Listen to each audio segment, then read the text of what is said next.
Commodity Fetishism and Reification by Mike Rook. Common Sense, number 23, 1998. Preface. In a sense, the origins of this article go back to the early 70s. As a member of the International Socialist, later SWP, my conception of Marxism took shape. My early identification with working-class self-activity inclined me towards the politics of the workers' opposition in the Bolshevik Party rather than those of Trotsky. While my anarcho-syndicalist sympathies could be accommodated in the loose framework of the International Socialist Group, in the years leading up to the formation of the SWP in 1973-5, I came to see that the corollary of their tailing of workers' militancy was a political opportunism held in place by a leadership clique around Tony Cliff. I became a member of the oppositional left fraction and was expelled with them in 1975, working for a short time afterwards with what became the Workers' Power Group. The analysis made by the ISSWP was that it was a centrist grouping, vacillating between reformist and revolutionary positions, and unable to consistently express the political independence of the working class. The subsequent development of the SWP has only confirmed this view. The philosophical underpinnings of my Marxism throughout these years remained relatively eclectic and unworked. This reflected the status which philosophical questions have always had on the revolutionary left, long settled positions already present in the accepted canon of Marxist greats. Accepting this view of his theory as largely completed, I spent much of the 80s exploring what kind of program was needed to express the political independence of the working class, and concluded that the mass partyism of much of the revolutionary left had to be rejected in favor of propaganda groups which could return to the examination of the fundamentals of the Marxist tradition. My view of Marxism remained, however, that of Marxism as epistemology, a method which could produce truly scientific knowledge of the world. This was consistent with a mechanical and dualistic view of the relation between party and class, theory and practice, an approach developed during my years as an activist. Reapproaching my view of Marxism was fairly haphazard and unplanned. It began with a discarding of much of the dross produced by the academic domestication of Marxism in the post-war period, and seeing Marxism as a critique of political economy, of the commodity status of labor, and the value form. This led to a clear understanding of communism as a decommodification of labor, as the end of work-y, a unifying theme of Marx's work in the 1844 Paris manuscripts to the Capital of the 1960s. This further prompted a consideration of Marx's definitive break with the philosophical dualism of the 18th century contemplative materialism as the fundamental basis of all his subsequent work. The idea gradually took shape that it was the failure to fully appreciate and absorb the lessons of the philosophical revolution which accounted for the persisting dualisms of the mainstream Marxist tradition. Those of theory and practice, party and class, and its tendency to present itself as above all else as scientific epistemology.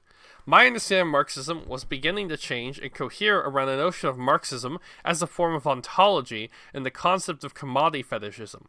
This article was the first venture in expressing this. Yeah, so this is a essay on Lukács, Marx and philosophy, the commodity form, Marxism's market socialism, the critique of political economy versus Marxist economics, etc.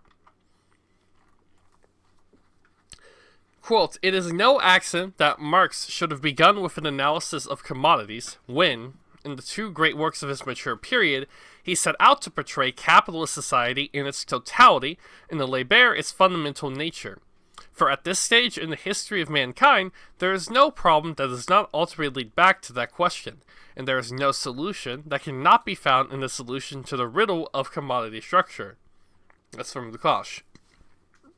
Thus, George Lukács begins the chapter in History and Class Consciousness entitled Reification in the Consciousness of the Proletariat. Following Marx's analysis in the first chapter of Capital, and in particular the section entitled The Mystery of the Fetishistic Character of Commodities, he identifies the essence of the commodity structure of capitalism as its tendency to make the social relations between people appear as relations between things, possessed of an autonomous power and objectivity. This commodity fetishism is, he claims, both an objective form and a subjective stance corresponding to it, by which he means that there is no mere illusion, but rather the actual lived experience of people in capitalist society. But this lived experience is one that conceals from people the true nature of their relations with each other. In the opening chapter, Volume 1 of The Capital, Marx states that under capitalism, the product of labor is enigmatic because it assumes the commodity form. One of the most important features of this form is that the interdependence relation between the producers. That is to say, the social character of their labor is expressed only through the relations between the products. Marx puts it thus: the sum total of the labor of all these private individuals and private groups makes up the aggregate of social labor. Inasmuch as the producers do not come into social contact until they exchange their labor products, the specifically social character of their individual labor does not manifest itself until exchange takes place. In other words, the labor of individuals becomes an effective part of the aggregate of social labor solely in virtue of the relations which the process of exchange establishes between the labor products and consequently between the producers. That is why the social relations connecting the labor of one private individual or group with the labor of another seem to the producers not direct social relations between individuals at work, but what they really are: material relations between persons and social relations between things. The first part of Lukács's chapter consists in a bringing together of the various comments made by Marx on the commodity fetishism. In doing so, Lukács develops points crucial for his conception of Marxism. The effects of commodity fetishism are not confined to the sphere of production, but permeate every sphere of social life.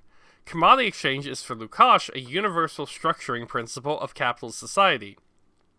In pre-capitalist societies, the personal nature of economic relations could be understood relatively clearly, since commodity exchange was not the sole regulator of production. Only when this stage was reached and the commodity had become the universal category of society as a whole, the reification assumed decisive importance, both for the objective evolution of society and for the stance adopted by man towards it. The structure of reification develops in parallel with the development of capitalist commodity production and reaches its most finished form when capitalism has displaced all other modes of production. Just as the capitalist system continuously produces and reproduces itself economically on higher levels, the structure of reification progressively sinks more deeply, more faithfully, and more definitively into the consciousness of man. This is the stage when, for the first time in history, society is subject to a unified economic process, expressing itself in the existence of unified laws of development. Lukács talks of a veil of reification, which prevents individuals in capitalist society from grasping their actual relations of production, how commodity relations subjugate human consciousness in reified forms. These reified forms constitute a second nature, a mode of thinking which is disastrous for the understanding of how capitalism really works. Lukács illustrates the effect of reification with the category of interest-bearing capital, or money-generating money. In this case, just because I have trouble remembering all these specific terms, interest-bearing capital is M to M prime. That's what interest-bearing capital refers to. Okay, I get these terms mixed up too, because there's so many different, this word followed by capital, this word followed by labor. Money to M prime, which I can't remember, that is interest-bearing capital. In this case, the social relation, which generates value, the capitalist who buys labor power and puts it to work, extracts surplus value, and thus augments the value of his capital, is obscured by the relation of money to itself. The actual transformation of money into capital becomes invisible, a form without content. Marx says that in this reified form of thinking, money acquires the property of generating value and yielding interest. We arrive at a fetish form of capital. The reified category of capital interest, or capital profit, is complemented by those of land-ground interest and labor wages, the economic trinity of political economy, as Marx calls them. Lukács refers to Volume 3 of Capital, where Marx establishes the significance of this. It is the capacity of money, or of commodity, to expand its own value independently of reproduction, which is a mystification of capital in its most flagrant form. For vulgar political economy, which seeks to represent capital as an independent source of value creation, this form is naturally a veritable fine, a form in which the source of profit is no longer discernible, and in which the result of the capitalist process of production, divorced from this process, acquires an independent existence. For Lukács, the notion of capital as an independent source of value is a phenomena produced by reification. That is to say, conceived apart from the social relations of production by which it could probably be understood. In such categories, Lukács points out that the relation between men that lie hidden in the immediate commodity relation, as well as the relations between men and the objects that should really gratify their needs, have faded to the point where they can neither be recognized nor even perceived. For that reason, the reified mind has come to regard them as true representatives of his social existence. But reification is, he stresses, only the product of a society whose essence is a satisfaction of all its needs by commodity exchange. Consequently, reification becomes a generalized feature of bourgeois thought. Its effect is so pervasive and deep-going that even thinkers who accept the existence of reification in social thought fail to get beyond its objectivity most derivative forms, the forms furthest from the real-life process of capital. 1923 saw the publication not only of Lukács' History of Class Consciousness, but also I.I. Rubin's Essays on Marxist Theory of Value, which are both two of the best books I've read. The opening chapter of Rubin's book deals exclusively with Marxist commodity fetishism and reification theory fetishism, arguing that it forms the foundation of Marx's account of capitalist economy, in particular his theory of value. Rubin declares, the theory of commodity fetishism is transformed into a general theory of production relations of the commodity economy into a propedeutic to political economy. He emphasizes that such a political economy does not analyze the material technical aspects of the capitalist mode of production, but is on the contrary concerned with its social form, the value form generated by capitalist relations of production. Political economy is not a science of a relation of things to things, as was thought by vulgar economists, nor the relation of people to things, as was asserted by the theory of marginal utility, but of a relation of people to people in the process of production. Rubin emphasizes that those whom he calls vulgar economists, the representatives of political economy after Ricardo, employ categories such as value, money, and capital, which are considered not as expressions of human relations tied to things, but as the actual characteristic of the things themselves. They come to focus exclusively on and study the natural technical characteristics of these things, believing that it is in the analysis of the movement of these that the true science of economics resides. It is the reification of production relations, therefore, which considers these social characteristics of things as natural characteristics belonging to the things themselves. Vulgar economy remains imprisoned within the reified conceptual limits of capitalism, insofar as it only considers the quantitative mechanisms between fetishized categories. It can neither arrive at a real understanding of the mechanism of capitalist production, nor provide a prescription for its transformation. The social character of labor under capitalism, the interconnected society-wide division of labor, is only apparent by virtue of the value relations possessed by the products of that labor, and this is effected through market exchange. The role of vulgar economy is to provide a systematic rationalism of this fetishized realm of market appearance, that is, where social relations of production, the relation of capitalist to worker, are transmuted into the natural properties of things, capital and labor. The forced focus of vulgar economy on the fetishized exchange relations of the market conceals not only the inequality existing between the employer and the worker prior to any market transaction, but also the crucial process of surplus value extraction which takes place during the time when labor power is consumed by the employer. Bourgeois economics is apologetic in the sense that instead of justifying the existing property relations by removing them from the frame of analysis and failing to grasp the underlying mechanisms of value creation. But it is not that orthodox economics deliberately sets out to mystify or to conceal. The economic categories of demand and supply, prices, wages, capital, interest, and profit, are the immediately apprehendable facts of everyday economic life. They constitute the spontaneous, lived experiences of economic life under capitalism. Since it is the market which establishes the social character of labor, it follows logically that the categories arising spontaneously in the market provide the conceptual means for making sense of it. But the reality, thus apprehended at this level, is mystificatory. Both Lukács and Rubin are distinguished by the fact that they consider commodity fetishism to be the very foundation of Marxist critique of political economy, and by that token of Marxism itself. This is in contrast to the accounts given by orthodox social science, which treats it as at worst a sociological curiosity, and at best a valuable part of Marx's description of capitalism, but one which remains peripheral to his main theme. We have seen how both in Lukács and Rubin, but particularly the former, the terms commodity fetishism and reification tend to be used interchangeably. To the extent that there is a distinction to be made, reification may be taken to designate the fetishistic character of bourgeois social thought in general, expressed more widely than just a sphere of market exchange, but in essence the effect is the same. Instead of regarding the categories of bourgeois political economy as what they are, the reified abstraction of the real and therefore transitory social relations, they are taken to be the embodiment of reality, an accurate representation of the way things really are. Such reified categories are discrete and unhistorical, possessing explanatory power for the way things appear under capitalism precisely because the properties of social relations appear as properties of things. Commodity fetishism was seen by both Lukács and Rubin as the centerpiece of Marxism. Their view, however, never made significant inroads into the mainstream of Marxist thought, which was at the time of their writing crystallizing into an orthodoxy.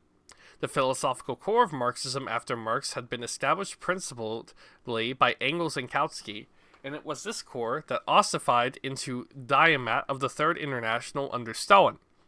Philosophically, this mainstream was overwhelmingly epistemological and positivist in character. The two terms here are used to designate in the broadest, most general sense, the dominant trend in modern philosophy and social theory.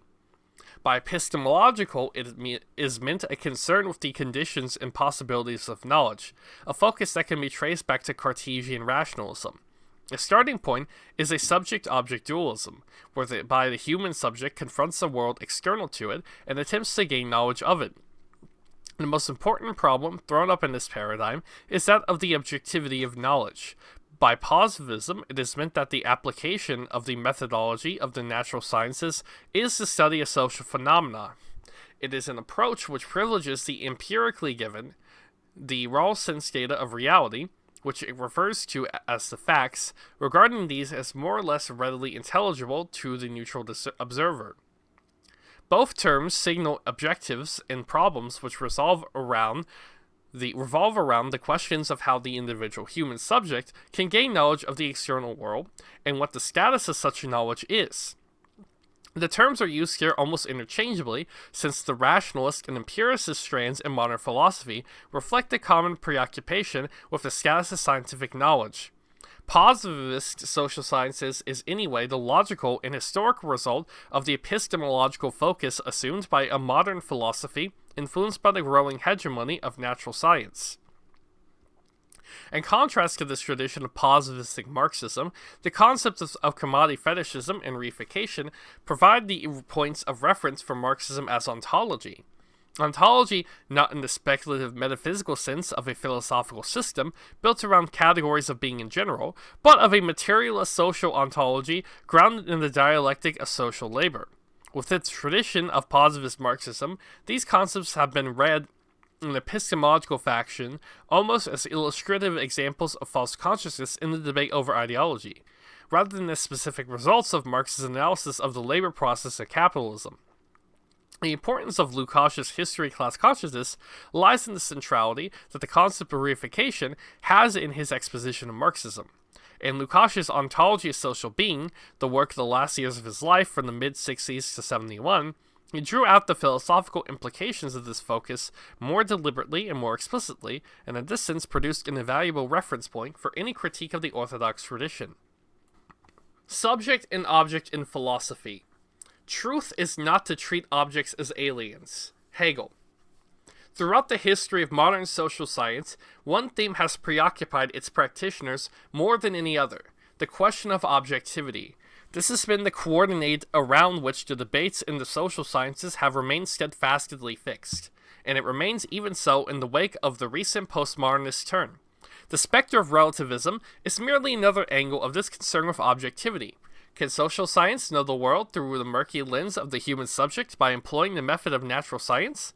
Positivism emphatically says yes. Relativism says no, and in so tries to reformulate the question. But the original question still remains the overriding concern of the mainstream in social science, and where this way of posing the question is avoided by those influenced by anti-empiricist social theory. It is still the question that deep down animates the methodological debates. Positivism in the social sciences was built on the subject-object dualism, a product of modern philosophy which began with Descartes. The thinking subject confronts the objective world in order to know it. In all the variations of positivism, such dualism conceives of the subject as possessing a passive, contemplative relationship to the external world, the object. It is not a relation whose chief defining feature is practical activity. It is rather a relation of one-way knowledge appropriation from object to subject, in which the transformation of the object plays no part. Marx brilliantly anticipated this in his first thesis on Feuerbach, written in the early 1840s.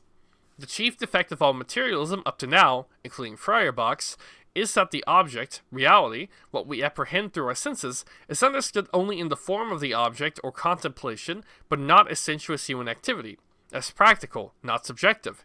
Hence, in opposition to materialism, the active side was developed abstractly by idealism, which of course does not know real sensuous activity as such.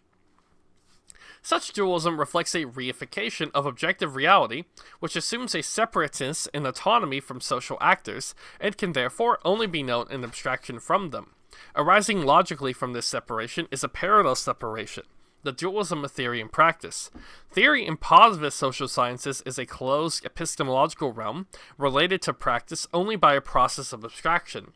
The subject is recognized, of course, to be ultimately part of social reality, but to be able to know it objectively, that is to say without normative distortion, must be abstracted from it. This is the declared task of positivist social science without the normative distortion. Practice insofar as this category is given recognition, is seen as the application of principles discovered in the realm of theory to the object social reality. But this separation of theory and practice itself flowed from the separation of subject and object, sundered the unity of social existence. Reification of the social world is thus inscribed in the method of positivist social science at its most fundamental level. Once the social world is objectified in this way, it is closed off from social practice. Theorization, is not regarded as an aspect of social practice, a means of transforming social reality, but merely a technique of reflection, deflecting it as accurately as possible, in quotes accurately, and the greater the detachment achieved by the subject, as bearer, producer of theory, the more accurate, i.e. objective, the reflection is. Orthodox economics exemplifies this approach more obsessively than any other social science, having remained relatively immune from the incursions of anti-positivist thinking. Thus, the passivity of the subject and its separation from the social object testifies to reification at the most general theoretical level. It has determined the preoccupation of bourgeois social theory with the question of the objectivity from the beginning. Its history has been marked by alternating optimism and pessimism concerning the possibility of social knowledge. In periods of progress and advance, positivist thinking swells all before it, but lapses into relativist self-doubt in times of stagnation and crisis. The strictest separation of subject and object, and of theory and practice, is ultimately the product of a mode of production whose reproduction is secured, as Marx puts it, behind the backs of the actors. Capitalism made social science possible insofar as the economic assumed an autonomy from the social actors and could be abstracted from the lives of individuals and thus theorized. The very way in which capitalism reproduces itself gave to social science its reified form. If the structure of bourgeois social thought is reified, it should hardly be surprising if we find in the Marxist tradition the presence of reified categories and method. Marxism after Marx was of course always unfinished, although this was not always the view of many of its representatives. It was at any one time always the outcome of intellectual struggle against the ruling ideology, and of disputes within Marxism itself. But, in keeping with the prevailing hegemony of positivist social thought over the last 200 years or so, the dominant current of Marxism has always been a positivist one. This has maintained itself at a general philosophical level in a preoccupation with the construction of Marxism as a science, and flowing from this concern with scientific status has come to emphasize the epistemology as the most important way of expressing that scientificity. Such positivist strains are to be found in the work of Engels after Marx's death, in the orthodox mainstream of German social democracy, and what came to be the dialectical materialism of the Third International after Lenin. By the way, I don't agree with his analysis of Engels. I don't think Engels became a positivist. I think he was just misunderstood that, at best. But I don't even think by Lenin, though. I mean, it was just he was basically taken out of context. So I don't understand why he's shading Engels, basically. He was taken out of context at best. What does the positivist strain in Marxism owe to Marx? Marx always clearly distinguished his materialism from French materialism of the 18th century, and qualified his materialist credentials by referring to the materialist basis of his dialectical method. French materialism, of course, derived from, on the one hand, the mechanistic philosophy of Descartes, and on the other hand, the materialism of Bacon, Hobbes, and Locke. For Marxist materialism, which he encountered in its most developed form in Feuerbach, was both mechanistic and contemplative. The French materialists, in particular, emphasized the influence of environment and circumstances in molding human character, and saw the human mind in this process as a passive receiver of sensations. As Marx points out in the thesis on Feuerbach, the active side of cognition was ignored, enabling the idealists to emphasize the importance of the subject in the creation of knowledge. But Marx goes beyond the contraposition of subject and object as autonomous entities, introducing the idea of real sensuous activity, by which he means the unity of cognition and practical activity. Marx does not just bring these two categories together, but rather goes beyond them. Gone is the relation of man to the world as one of knowing subject confronting external object, and gone therefore are the specific problems associated with this relation. Gaining knowledge of the external world, which according to the materialism, this exists independently of the observer.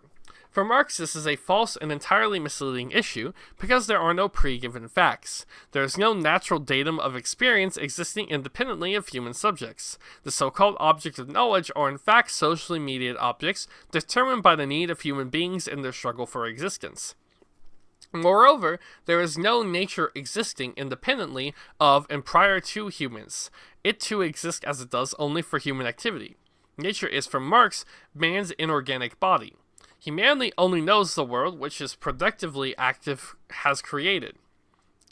In the German ideology, Marx says, the sensuous world is not a thing given direct from all eternity, ever the same, but the product of industry in the state of society, and indeed in the sense that it is a historical product, the result of the activity of a whole succession of generations, each standing on the shoulders of the preceding one, developing its industry and its intercourse, modifying its social organism according to the changed needs. That's the most important part so far of this, I would say. That's very important. For Marx, the world as we see it is ultimately the product of human social practice, okay? Or society, I mean. The conventional epistemological problem, which exists for both materialism and idealism, of whether the external world exists or how knowledge is possible and is produced, did not exist for Marx. In this sense, Marx was not pursuing epistemological lines of inquiry. That the post-Marxist tradition of Marxism has been predominantly concerned with the construction of scientific epistemology in the classical sense. In place of the subject-object dualism of contemplative materialism, Marx employs the categories of sensuous activity, the real-life process of world-objectifying social activity. With these categories, he draws attention to the fact that it is human beings engaged in the social labor who create their objective world. Where materialism sees the discrete entities of object and subject in a mechanical relationship of cause and effect, Marxist naturalism starts from labor as object constituting activity. What we have is a profoundly different concept of science to the one held by materialism in its heir, positivist social science. where the latter focuses on the knowability of the social world and nature, i.e. objective reality. Distinct from the knowing human subject, Marx's starting point is anthropological, the nature of man as producer, whose world is his historically created reality. This is what Marx meant in referring to a science, a natural history of man. This science is historical, and therefore concrete, because its object is the succession of social relations through which humanity has produced the world. This contrasts with the foundation of materialism and positivism, which is unhistorical and by virtue of that abstract. The limit reached by the contemplative materialism was the limit never transcended by subsequent bourgeois thought. In the form of social science or philosophy, the reigning paradigm was to be epistemological, and its chief preoccupation was the possibility and objectivity of knowledge. In this fundamental respect, it remained metaphysical. While Marx rejected the materialism of his day as contemplative and mechanical, he commended idealism at least for its active side. We see this most clearly in Kant, who argues in his Critique of Pure Reason that the objective world is constituted by the synthetic world of consciousness. The mind possesses innate properties by which it orders experience. In the terminology of epistemological dualism, the subject mediates the raw material of experience. The object, by means of innate categories of thought, the subject thus produced the intelligible world. Hitherto, Kant claimed it was assumed that knowledge must conform to its objects, but in his Copernican revolution, he reversed this, arguing that objects must be seen as conforming to the knowledge of the subject. But while Kant stressed the synthetic role of the human mind, he remained on the idealist terrain of the epistemological subject and not transcend subject-object dualism. Such transcension was to be achieved by Marx. Well, I mean, Hegel actually did, but, and then Marx turned Hegel on his head. No, it's Hegel, not Marx, but I don't know, it's not a big deal. Just know that Marx didn't invent non-dualism. Marxism as Ontology. Lukács believed that Marxists could only fruitfully analyze history and society by means of Marxism as ontology. This, he argued, was only consistent with the method employed by Marx, for whom the forms of existence and categories are grounded ontologically. It was invalid, according to Lukács, to solve the problems of real life using epistemology as a defining analytic approach. This is indeed what Kantian positivism and neo-positivism had tried to do, with the result being that they were a block to authentic knowledge. Lukács considered ontology as the proper form which philosophy should take, being in the most general sense philosophy based on history. Marx established that historicity is the fundamental concept of social being, and as such of all beings. This I hold to be the most important part of Marxian theory. Lukács considered his own Marxism as having moved in the direction of a general ontology, giving it what he called a true philosophical foundation. He considered that conventional epistemological approaches dwelt on to the possibilities of knowledge, whereas ontological approaches confront the historical necessities which bring entities into being. On his own account, Lukács' later work, in the Ontology of Social Being, focused on the relationship between necessity and freedom, or in his preferred terminology, between teleology and causality. He sought to go beyond traditional philosophical approaches, which he had always tended to fix on one or the other of these poles, and stressing necessity, freedom was denied, and vice versa. Lukács wanted to examine the interrelations of the two. The central category in this enterprise was that of labor, whose essential feature is teleological. This is so because the exercise of human labor always involves choices between alternative projected outcomes. In this, labor expresses human freedom. The freedom, however, is always bounded by objective physical laws, which cannot be transcended. This is indeed consistent with Marx's approach, and in fact is really only a restatement of the philosophical vantage point already achieved by Marx in his early works, notably the German ideology. An ontology of human productive activity, where reality is understood as historically grounded, i.e. changing human practice. In his last work, The Ontology of Social Beings, Lukács writes, since Marx made the production and reproduction of human social life into the central question, man himself, as well as all his objective condition, relationships, etc., acquires the double determination of an insuperable natural basis and the permanent social transformation of this. As in all Marx's work, labor is here too the central category, in which all other determinations already manifest themselves in nous. N-U-C-E, not N-O-L-S-E. Lukács draws out the implication of this approach for... He could be... Maybe he means in nude. I don't know. It would be a weird place to have a typo, but C is next to D. Lukács draws out the implication of this approach for the Marxist conception of socialism, and in doing so offers an illustration of Marxism as ontology. It is well known that Marx demarcated his conception of socialism first and foremost as scientific, as against utopian concentration.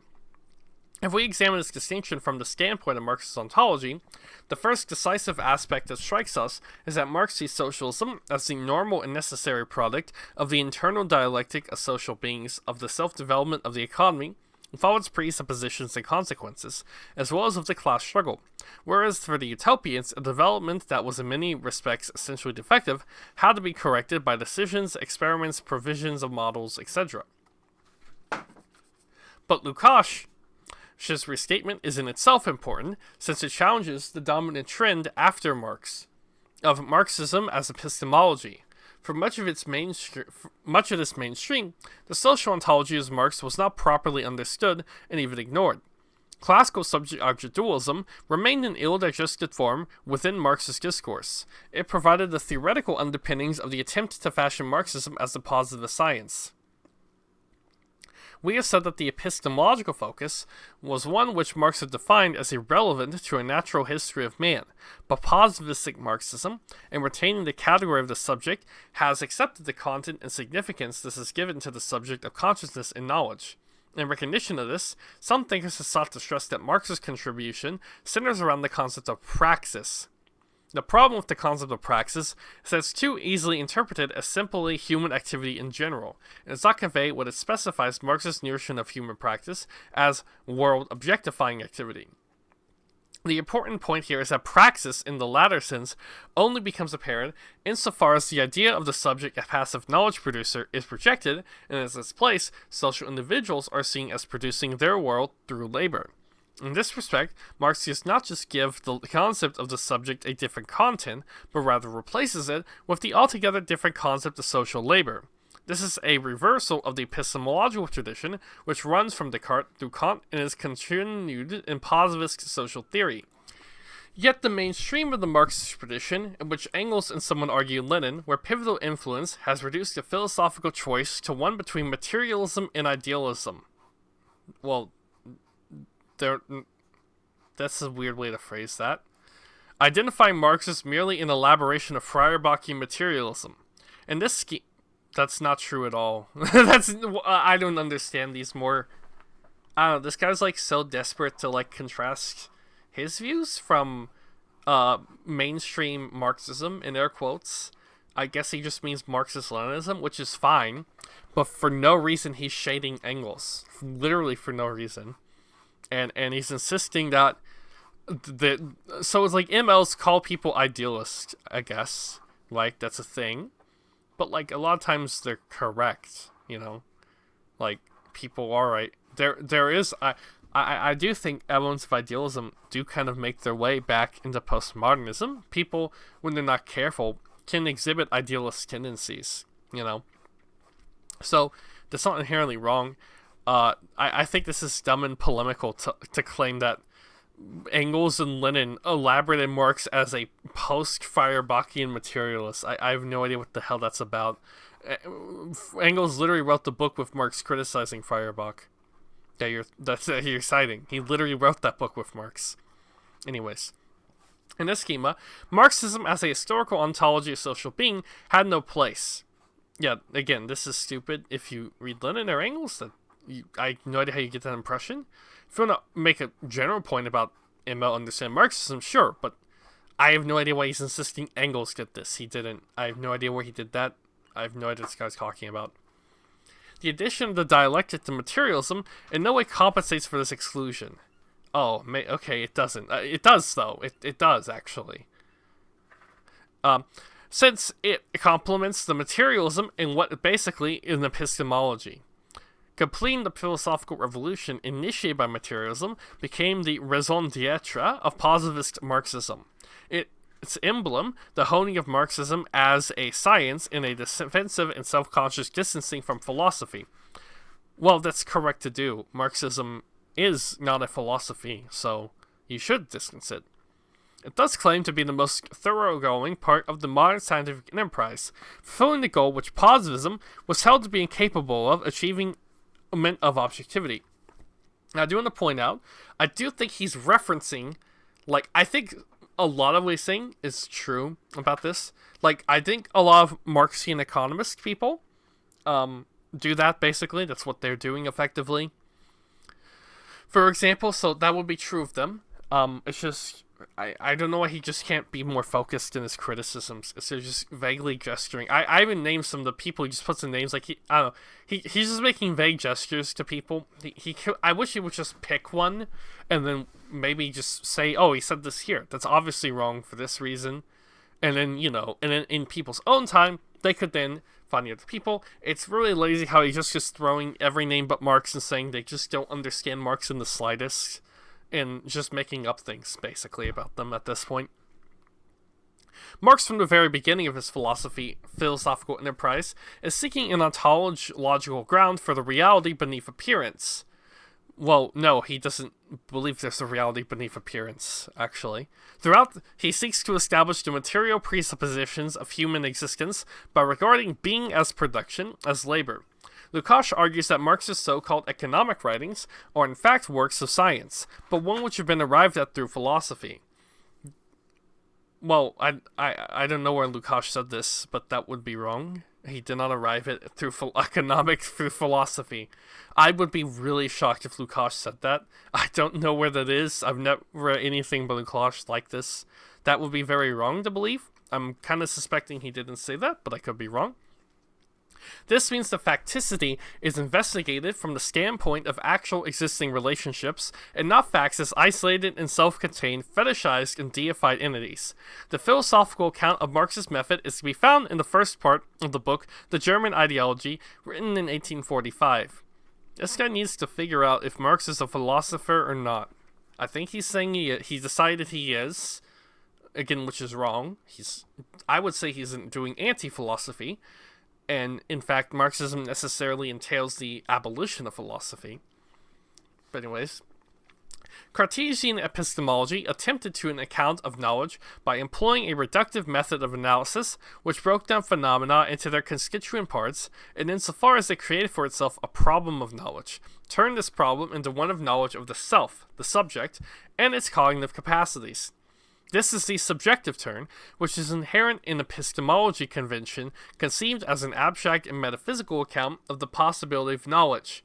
This approach ultimately throws all questions of knowledge back onto the nature of mind and consciousness. Modern philosophy, dominated as it is by epistemology, is replete with variants of this subjective turn.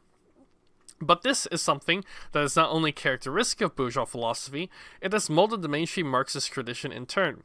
That's not really true, though. I don't think Kant or Hegel have this issue, and they're obviously bourgeois philosophy. In fact, Marx called Hegel the height of bourgeois philosophy. So, I don't know why he's asserting that bourgeois philosophy entails this necessarily, although I think you could argue, like, bourgeois society entails this, but I don't think...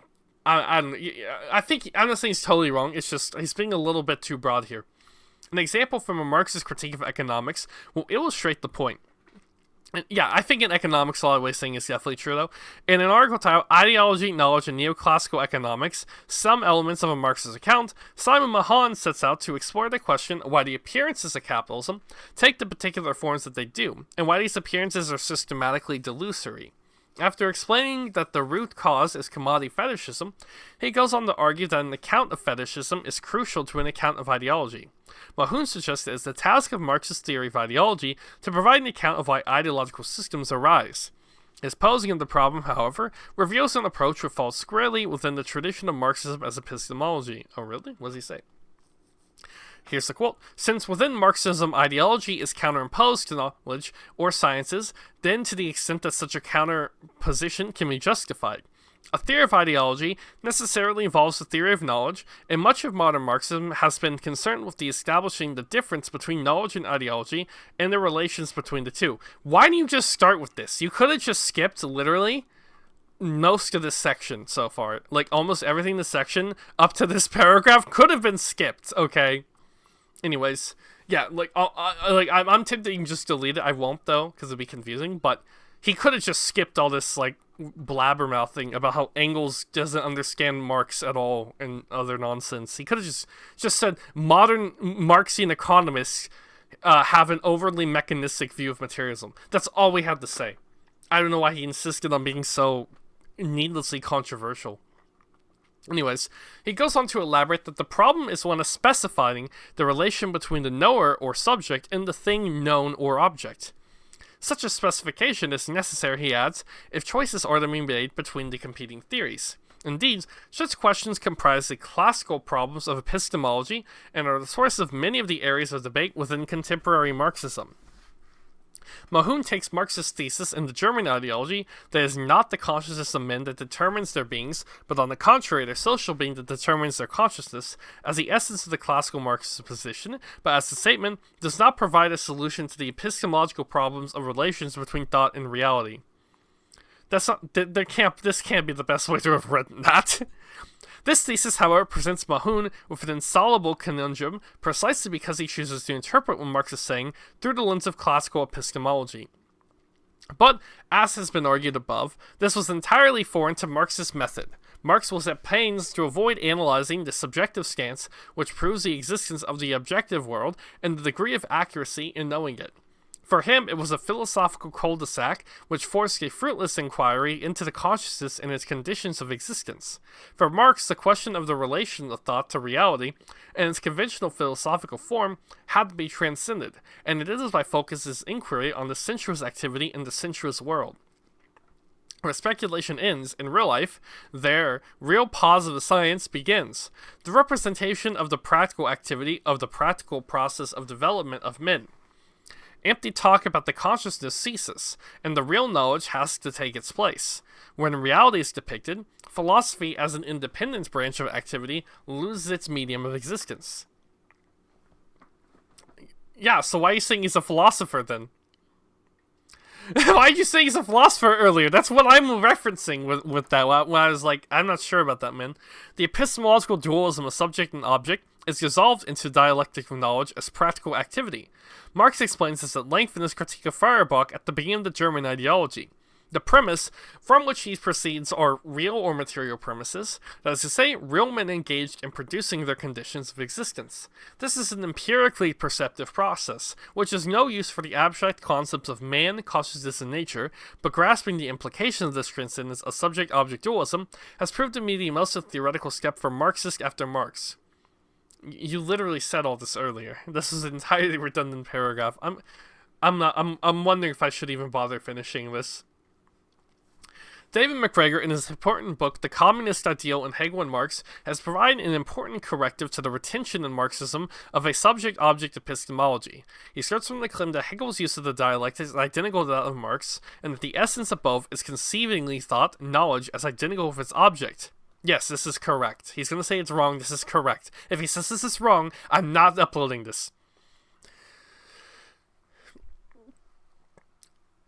It shows that Hegel in the science of logic talks of subjectivity, the idea being active in its object, thereby giving itself reality, truth. But McGregor argues that Hegel is asserting more than that there is a coming together, an accommodation of subject and object as categories which exist on their own account. This conception of relationship is characteristic of what Hegel describes as the error of understanding, or pre-dialectical thinking, which imagines the objective world as separate finished entity to which the cognitive subjects, an equally separate and finished entity, must gain access.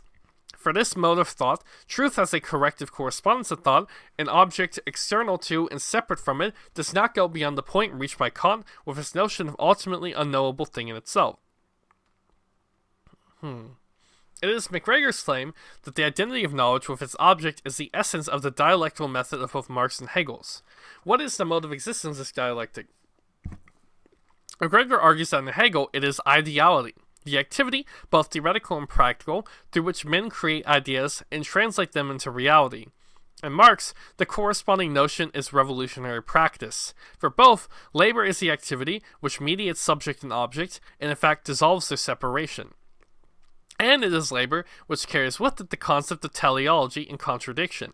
In fact, McGregor claims the dialectic of labor as the essence of the social individual, is the core of Hegel's thought, which Marx absorbs in his own work, but is not fully acknowledged. That's arguable. That seems a little strong. This guy might be exaggerating, but that's... I mean, you can defend that position. Anyway, what we have here is the ontology of social being referred to by Lukács. Okay, whatever. For McGregor, the failure to grasp the identity of knowledge with its object is characteristic of both bourgeois and Marxist thought. How? In fact, both these traditions conceive of thought as separate from its object, and regard any claim to the contrary as idealistic and metaphysical. Well, how does he think that when he just had the opposite view? The error of the understanding, as McGregor argues, the root of all ideology or false consciousness. It forms the dominant structure of thought in capitalist society, a structure with both Marxists and bourgeois have in common. What? What are the implications of Marxism as epistemology in the most general sense? It is without a dialectic. The subject and object reality are separate entities, and as such are without any logic of transformation. Their relation is one of existence, whose defining feature is separation, where the formal description of dialectic as the conflict of opposites has been applied. The source of movement is conceived mechanistically as the coming into conflict of two external constituted entities. Even in the formal sense, this loses the notion of dialectic as a unity of opposites, which alone generates from its inner structure the necessary antagonism that generates qualitatively new development. The fact is that Marxism as epistemological has, because of its metaphysical leaning, remained preoccupied with formal dialectical structures, which, because they rest on reified categories, are ultimately sterile. Since the unacknowledged assumption is that such dialectical... that wouldn't be why they would be sterile, because they rest on categories. Like, that doesn't make sense. Everything would rest on categories in this sense. I hate when people use sterile, passive, active, etc. They don't mean anything. Since the unacknowledged assumption is that such dialectical formulas are to be applied to reality, they merely reproduce the separation of theory and practice so essential to the contemplative approach of bourgeois philosophy. Marxism as ontology privileges social labor as its ground, and from the dialectic of labor as commodity under capitalism, poses the necessity of free labor. The impulse of transformation lies in the very nature of human labor as the world objectifying activity. Marxism, in this sense, is the political economy of free labor as communism, not scientific knowledge of an objective, and therefore reified reality. Sure. The teleology expressing this dialectic of labor is not the assigning of an arbitrary terminus for history of society, again, reified categories, but is of the nature of an inner necessity flowing from human labor in its historical development and the complete unfolding of its social character. Its decommodification is communism. Forces of production and relations of production are second-order concepts which derive their significance only insofar as they articulate the dialectic of labor. Isolated, i.e. reified, they cannot explain historical development, which is why all attempts to extrapolate a formula for historical materialism from Marx's famous 1859 Preface have proven unsatisfactory and have more often than not led to declarations of the redundancy of Marxism. By who?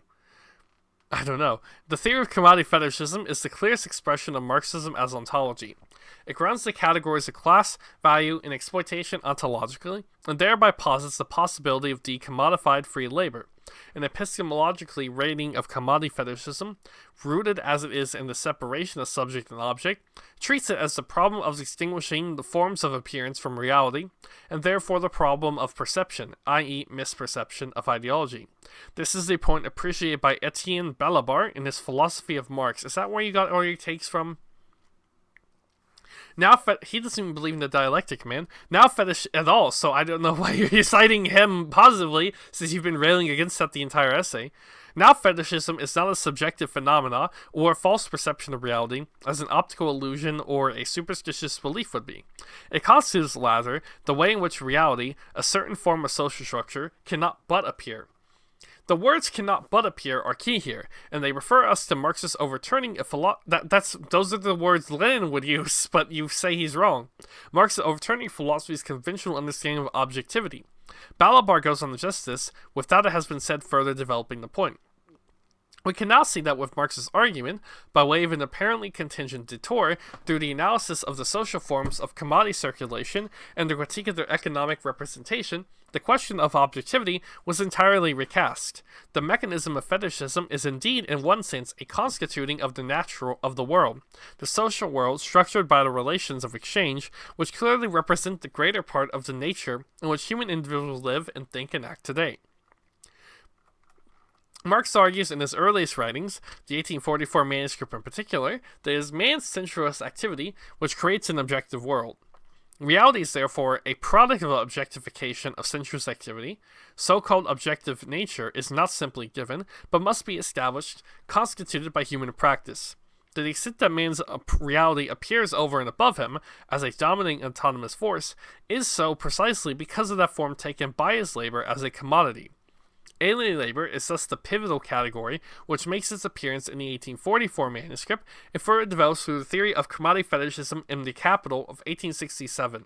Okay, that's one of the best paragraphs here so far. In contrast to Marx's standpoint, reified thinking rests on the established separation of the subject from the world. It segregates subjectivity from nature, from objective reality, granting it only the properties of perception or knowing, which are separated from what Marx calls the world objectifying activity of real human individuals, but it does not from any peculiar logical internal to itself, but because it reifies categories arising from a world constituted by alienated labor.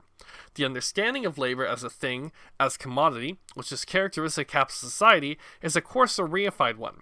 Labor fixed in subordination to and separation from capital, or in the terminology of orthodox economics, labor as a factor of production. The theory of commodity fetishism, in showing why labor must appear in this way, at the same time, posits the negation of labor as commodity. I have argued that Marx did not lay the basis for a scientific epistemology. In fact, the originality of Marx lay in his attempt to go beyond the dualism offered by mechanical materialism and Kantian idealism and elaborate an ontology of social being, at the heart of which was a dialectic of labor. The orthodox tradition, which grew up after Marx, however, crystallized into a positivist epistemology, unable to break fully free from the reified conceptual structures of bourgeois philosophy and social theory. Such reification is rooted in the sundering of the subject from the objective world and the defining feature of modern philosophy.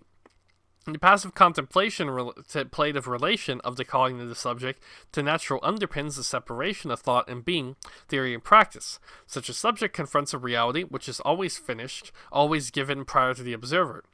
Theory, therefore, plays no active part in the constitution of this reality, but produces the concepts of science as the abstractions of the entities it appropriates.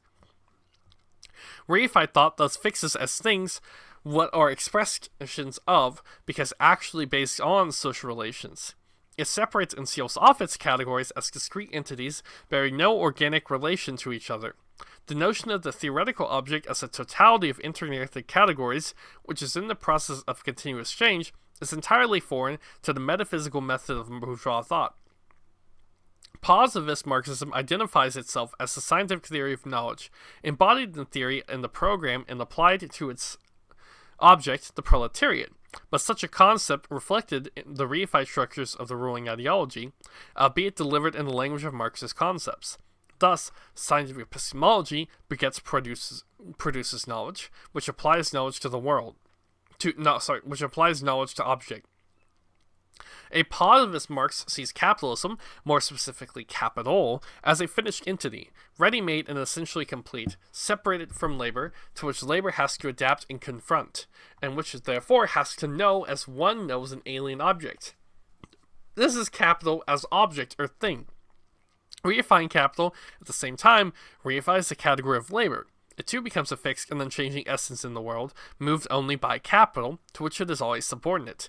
A dialectical Marxism, by contrast, knows capital as a social relation, produced and reproduced by labor under definite historical conditions. Capital and labor are thus but the expression of alien labor in the system of generalized commodity production. The relation of labor to capital is only the relative relation of labor to itself, and going beyond capital is a self-transforming of labor, a transformation which is driven by contradiction internal to its form as value. That's a good way of putting this. This essay's definitely picking up in quality. Arising from these different conceptions of the capital-wage relation are opposed conceptions of class struggle. Positivist Marxism sees the class struggle as a conflict of exclusive entities, capital and labor, which move into relations of contingent but not necessary opposition. Dialectical materialism recognizes the class antagonism embodied in alienated labor, not as a result of the subjective inclinations of capitalists or workers, although this is the form which class struggle is expressed, but because of the form that this labor takes as value-producing labor. Marx in Capital, in the Theories of Surplus Value, makes the labor value form of labor the crux of his criticism of Ricardo. He asks why Ricardo never once asked the question why labor is expressed in value, pointing out that in failing to examine the specific form that labor takes under capitalism, he is unable to understand the historically specificity of capitalism as such, as opposed to production in general. The point is that only in this historically specific form of supply does labor produce value, that is to say, when the labor of individuals is expressed as abstract social labor. Value for Marx is the product of social labor, and its form is exchange value.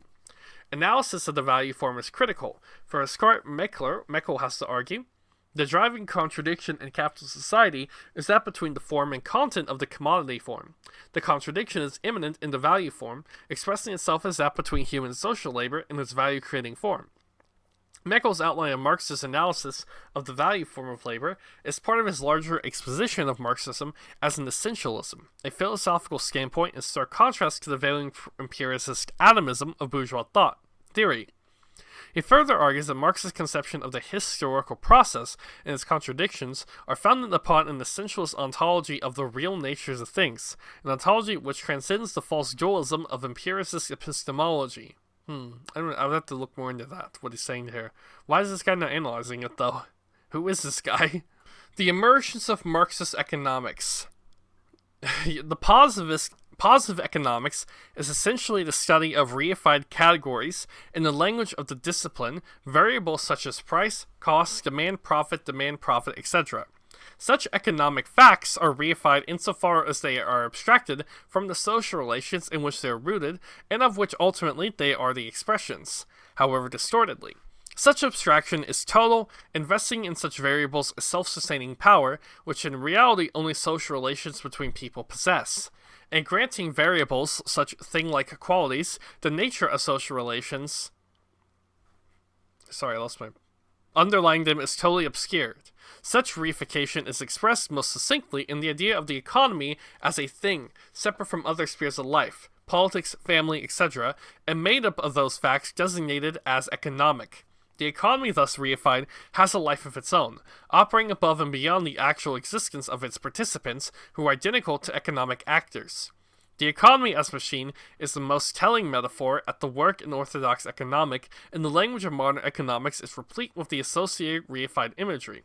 The economy is talked about as something which either harms or benefits people, which is better or under the control, which overheats, stagnates, or prospers.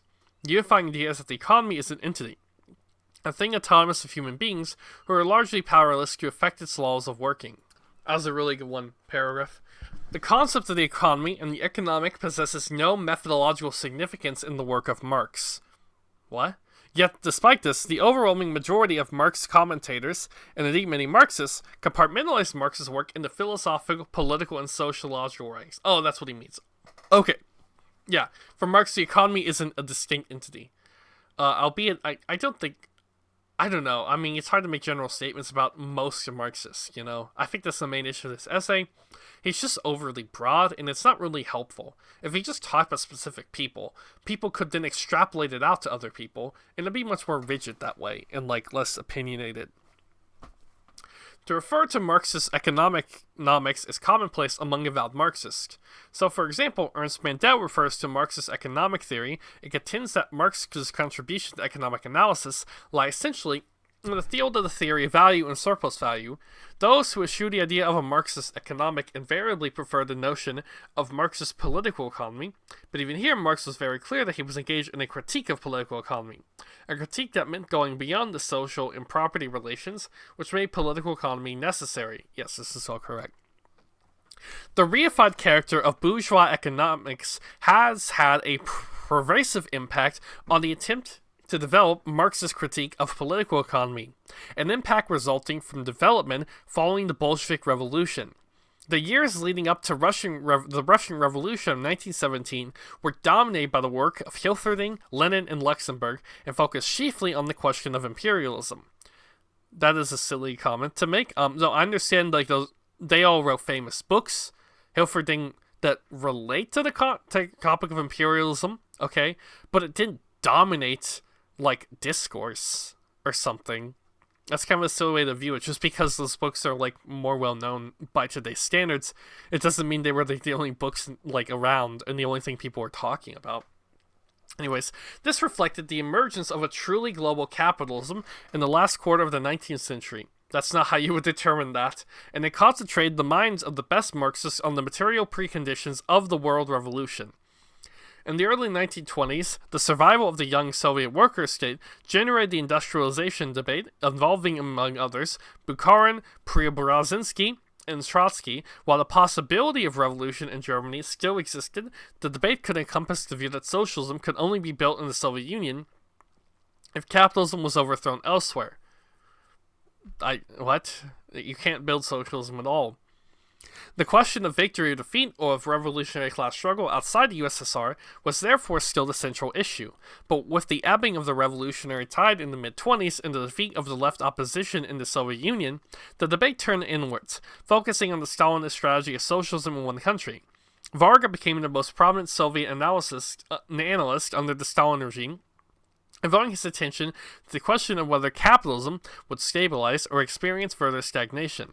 If socialism in one country was possible, an accurate assessment of capitalism's prospects was critical for deciding the internal and external policy of the Soviet Union. Since Stalinism was meant to compete atomization of the working class under a command economy policed by terror, a political economy crystallized whose limitations reflected the need of such a regime. Soviet historical materialism was conceived as an account of the objective logic of world history, where successive modes of production were seen as the motor of historical evolution. The Stalin regime regarded the economy over which it presided as the incarnation of the newly emerging socialist mode of production. But in this view, Marxist class struggle as the motor of history was entirely absent, replaced by productive forces which developed objectively according to their own inherent laws. Labor as a dialectical category disappeared completely in this reified political economy, and the extent that class antagonism remains, it is transmuted into the competition of rival economic systems. History becomes the succession of modes of production, the progressive unfolding of which has a logic independent of the will of human beings involved. Such objectivism becomes the hallmark of orthodox Marxism, indicating its degradation into a closed, reified dogma. Okay, this is a good point. The ebb and flow of the world revolution and the consequent isolation and bureaucratization of the Soviet worker state were the key factors leading to the ossification of Marxism into a dogmatic and apologetic state ideology. The output of Soviet political economy for over 60 years was the work of official economists in the service of the Stalinist state. But through the vehicles of national communist parties, Soviet Hizmet also influenced an entire generation of Marxist intellectuals outside the Soviet Union, with the consolidation of Stalinist power in the East and the onset of the democratic counter-revolution in the West. Marxism, after 1945, retreated into the academy, reflecting the influence of segregated social science disciplines. Marxist political economy fell increasingly under the umbrella of economics and was increasingly identified as Marxist economics. I think this is kind of correct, but he's phrasing it a little oddly. The double influence of waning class struggle and the quantitative approach of orthodox academic economics gradually reduced to the presence of labor and class antagonism from the literature of Marxist economics. Latter retained Marxist categories, but tended to employ them in the standard areas of research and in the theoretical framework favored by the orthodox mainstream. Emptied of a focus on labor and class struggle, Marxist economics could become, despite its radical terminology, just another area safe of academic study. The other influence facilitating the development of the domesticated Marxist economics was the challenge of Keynesianism. The theoretical significance of the work of Keynes lay in his claim break with the classical tradition, and the inspiration it gave to a new generation of economists to break new ground for the discipline. The Keynesian thesis that a capitalist economy could remain in equilibrium with high levels of unemployment and stagnating output has provided a powerful pole of attraction for left-leaning and radical thinkers since Keynes' general theory appeared in 1936. In particular, the Keynesian revolution gave rise to a radical strand of orthodox economics known as post-Keynesian theory, based on the twin contributions of Keynes and Kalecki. Its most prominent exponent in England was Joan Robinson, and its focus was the instability and tendency to crisis of the capitalist system. For this reason, many academic Marxists saw in this wing of orthodox economics a research agenda and a theoretical framework not that dissimilar from their own. For 30 years after the emergence of Keynesianism, a Marxist presence in the field of economics was represented by a small number of academics: Maurice Dobb, Ronald Meek, Paul Sweezy, Paul Barron, Joseph Gilman, and others, such as Michael Kalecki and Joseph Scandiani, presented a radical profile for incorporating Marxist concepts into what was essentially an orthodox framework. In the 1970s, there was a revival of interest by the orthodox economics establishment in Marx, and a new generation of academic Marxist economists sprang up, but with the exception that this was Marxist economics, which, when not seen merely as a subdiscipline of the mainstream, was firmly situated in tradition of positivist social science. A crucial development, which did take place in the 70s and 80s revival of Marxist scholarship, was the emphasis placed by some Marxists on value theory. This placed the labor theory of value, or the law of value, at the very center of the Marxist analysis of capitalism. Attempts to engage with the question, which Marx reproached for Ricardo for not asking, why does labor take up the form that it does as value-creating labor? John Weeks, as a proponent of this view standpoint, sums it up as the view that value theory is the key to unlocking the inner nature of capitalism, that because of what Marx called the fetishism of commodities, capitalism cannot be fruitfully analyzed in terms of its surface manifestation, prices, profit, wages, etc. Rather, the surface appearance that hide the true nature of capitalist society and must be understood as reflections of the underlying value relations. The task is therefore primarily one of demystifying the obfuscating appearances of capitalism. Weeks identifies Lenin, Rubin, and Henry Grossman as early representations of this approach, while pointing out that Marxists such as Barron and Sweezy explicitly rejected value theory as a tool of analysis. The dividing line between those who identify with a value theory approach and those who do not is clearly important in deciding the very validity of Marxist economics as a disciplinary practice. Marxist economics has largely focused its efforts on the elaboration of theories of capitalist crisis. What is striking about these contributions is that the concepts traditionally identified in Marxist writings, surplus value, organic composition of capital, and the falling rate of profit, etc., and relationships such as those between departments of production, disproportionality, underconsumption, overproduction, have for the most part been employed in the quantitative and technical fashion characteristic of positive economics. This means that the concepts thus used are abstracted from class struggle and become reified. So, for example, much of Marxist economics has been concerned to pinpoint the origins of capitalist crisis and the configurations of disembodied technical categories. It is no accident that labor has been the one category which has been largely absent in this approach. Marxist economics in this way reproduces the objectivism of orthodox economics, the tendency to regard capitalism as an entity autonomous of its human actors, and insofar as labor is included in its list of variables. It is a factor of production, and not the central one integrating the category of its analysis. The technical, quantitative approach has led to a preoccupation with identifying those tendencies leading to the breakdown and collapse of capitalism. This search for the cause of system dysfunction is reified thinking par excellence. As Lenin famously pointed out, oh now you like Lenin, there is no such thing as a terminal crisis of capitalism. The final collapse never arrives, since all crises can be resolved if the working class is prepared to foot the bill. The precise outcome of crisis is always, in the last analysis, a question of what balances of class forces. But systems thinking does not appreciate that capitalism is the particular and unique way in which class of capitalism pumps the surplus out of the value direct producers, and is thus the changing series of forms with that which exploitation of labor takes. The various forms of the labor process are always the original outcome of the conflict generated over the distribution of the surplus product, the resolution of one phase of conflict preparing the conditions for the form that the next phase will take. In this process, that the source of the crisis of capital accumulation is to be located, to adhere exclusively to a theory of underconsumption, overproduction, or falling rate of profit, is to grant such measures an explanatory power which they do not possess. Exclusively. I mean, I don't even just exclusively one of these. I think the tendency to following the rate of the fall is, for Marx, the crux of his analysis, like the main thing. Is that exclusivity though? I don't know. I mean, when you say I don't know, he's talking about Marxian economists, so I don't know what they believe specifically. There are those Marxist economists who seek the development of a quantitative Marxism as a means of avoiding the marginalization of the discipline. The Marxist debate over value theory in the 70s and 80s is regarded as having led to a dead end, failing as it did to generate an engagement with orthodox economics.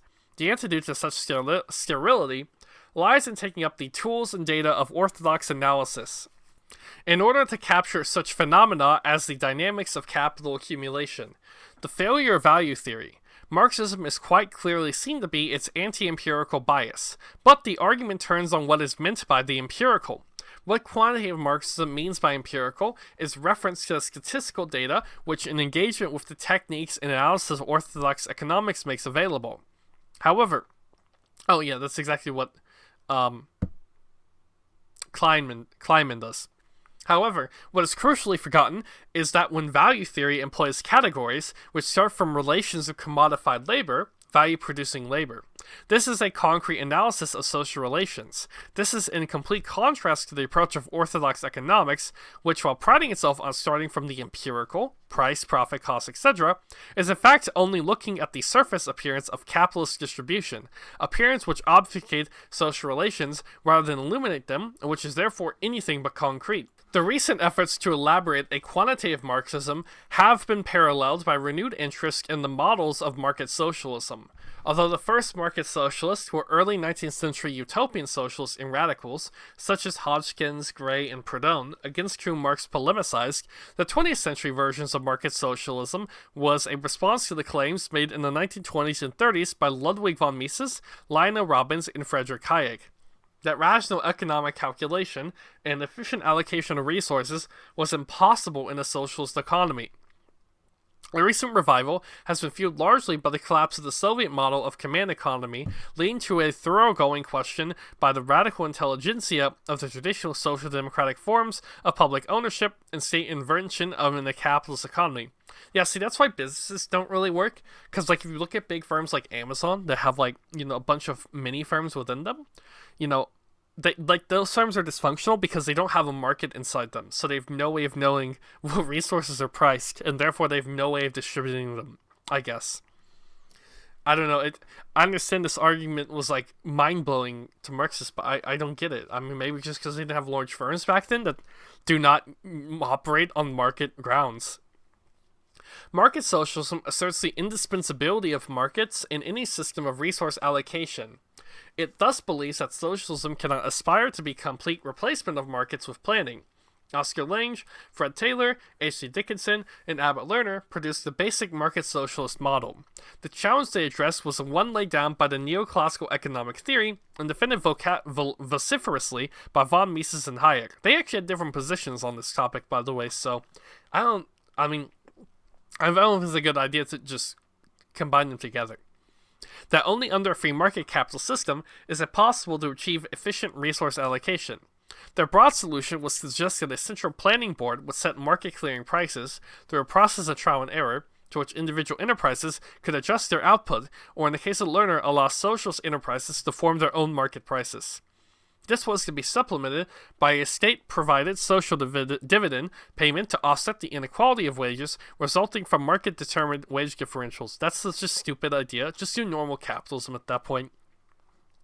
The key point was that such a system was supposed to be capable of simulating the resource allocation function of decentralized, perfect competition, and delivered an allocation of resources as good as, if not better, than could be achieved under capitalism.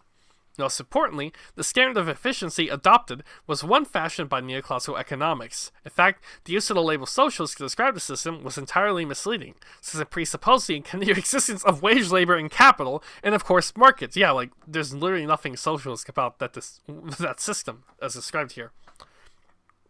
But I've looked at some of the people talking about stuff, yeah, this is just capitalism. Like, I don't even understand what's socialist about it.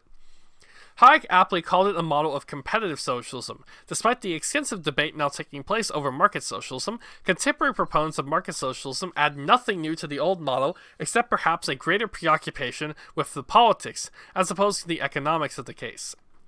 Market socialists have always been united in seeing the market as an economically neutral mechanism for the allocation of resources, and one which will still be required under a social system. According to this view, markets may operate inefficiently under capitalism, market failure, but they can make to work efficiently in the service of human needs. Hey, this is just Keynesianism. They are, in other words, essentially system neutral. Such view of markets comes directly from neoclassical economics, which conceptualize them as mechanisms for reconciling the supply and demand of use values, in which therefore any system of economy must rely on. But this is to think of markets as a means of distributing use values, as opposed to the regulation of exchange value. Yeah, exactly. In other words, a physical as opposed to a value conception of markets. For Marx, the market is the medium through which the law of value regulates the allocation of labor time. Markets presuppose value-creating labor, and it is quite mistaken to imagine that you could have one without the other. If socialism is defined as the de-fetishizing of the relations of production, the de-commodification of human labor, then this means nothing less than the ending of labor as a value-creating activity, with it the role of the market as a regulator of this activity. The contradiction which has always existed at the heart of market socialism is that between the reality that the retention of markets means the retention of capitalism, and the claim that retaining markets is compatible with socialism, and in this respect, market socialism is the ultimate contradiction in terms. Clearly, it all depends on how socialism is defined. And if, as is the case, it increasingly means only a more humanitarian regulation of the capitalist system, resolution of the contradiction means the disappearance of socialism as a meaningful alternative to capitalism. Recent attempts to provide greater philosophical and methodological sophistication to the market socialist model have come from analytical Marxism, a current of thought which has emerged as one of the leading edges of Marxism in the academy.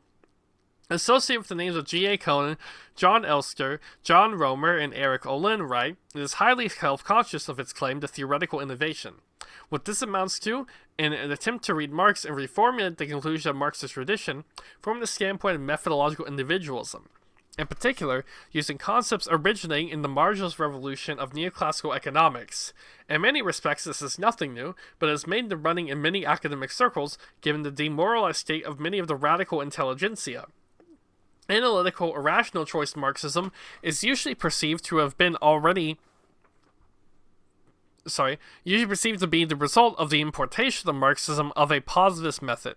But if Marxist orthodoxy is, I have argued, already strongly positivist, analytical Marxism should be construed not so much as an alien import, but rather the further reification of an already reified body of thought. Conclusion. Marx argued that the commodity, which was the starting point of his whole analysis, and not all these other things, was mysterious precisely because the social character of labor appears as the objective character of the relations between commodities themselves, i.e. commodity fetishism attaches itself to the products of labor as soon as they are produced as commodities. The concept of commodity fetishism is therefore a property of value-producing labor, since it is through the mechanism of exchange that the social character of labor of individual producers is expressed. The market is an integral aspect of this value-producing process. Thus, the products of labor assume the form of things which dominate the lives and labor of the producers, and reify the very forms of thought which seek to apprehend the process of wealth creation. But the mainstream tradition of Marxism has moved a long way from the ontology of social being, which Marx fashioned to demystify value creation.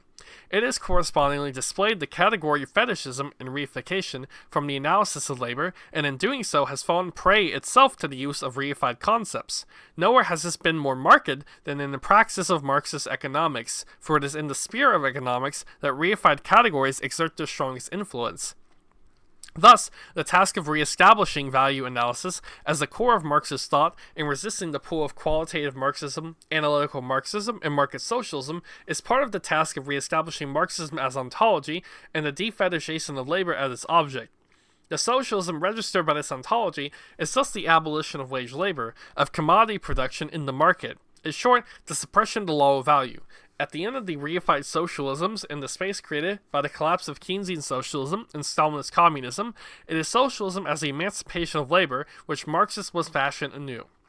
Alright. I disagreed with a lot of the more, constraints the wrong word,